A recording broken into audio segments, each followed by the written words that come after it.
Perencanaan usaha kerajinan untuk pasar global. Kegiatan wirausaha dapat dibagi menjadi 3 tahapan. Tahapan pertama adalah persiapan organisasi dan perencanaan produksi. Tahapan perencanaan produksi ini disebut juga tahapan research and development atau dikenal dengan R&D. Tahapan kedua adalah produksi hingga penjualan.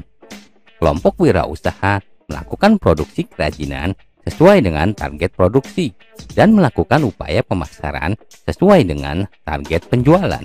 Tahapan ini disebut juga dengan production and distribution. Tahapan ketiga adalah evaluasi dari seluruh kegiatan wirausaha yang telah dilakukan. Evaluasi bertujuan untuk mengetahui kekurangan dan melakukan perencanaan perbaikan agar wirausaha dapat berkembang menjadi lebih baik. Proses evaluasi dapat menggunakan metode analisis SWOT, yaitu dengan cara menguraikan kekuatan, kelemahan, peluang, dan ancaman dari luar dari produk kerajinan yang telah dibuat, proses produksi, proses pemasaran, dan distribusi, serta pasar sasaran.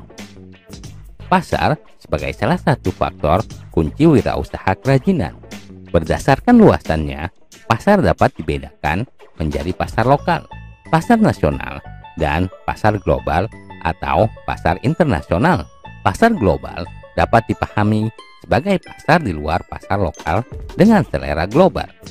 Potensi pasar dapat diketahui melalui 2 pendekatan, pendekatan permintaan dan pendekatan penawaran. Pendekatan permintaan adalah dengan mencari tahu kebutuhan dari pasar sasaran. Sedangkan pendekatan penawaran mengandalkan pada kemampuan wirausahawan membuat produk inovatif. Pengembangan kerajinan dilakukan untuk membuat produk kerajinan yang ada lebih sesuai dengan kebutuhan konsumen. Misalnya, membuat kerajinan cenderamata yang lebih ringan, lebih kecil, dan mudah dibawa, sehingga sesuai dengan kebutuhan wisatawan. Pengembangan produk untuk pasar global harus memperhatikan aturan yang berlaku di negara tujuan terkait standar bahan baku, proses produksi, pengemasan, dan distribusi. Wirausahawan yang akan menjangkau pasar global harus mempelajari standar dan tata aturan internasional agar dapat mengatur strategi pemasarannya dengan tepat. Pengembangan produk untuk pasar global juga harus mempertimbangkan selera estetis dari pasar sasaran. Faktor estetis dapat dilihat dari 2 hal.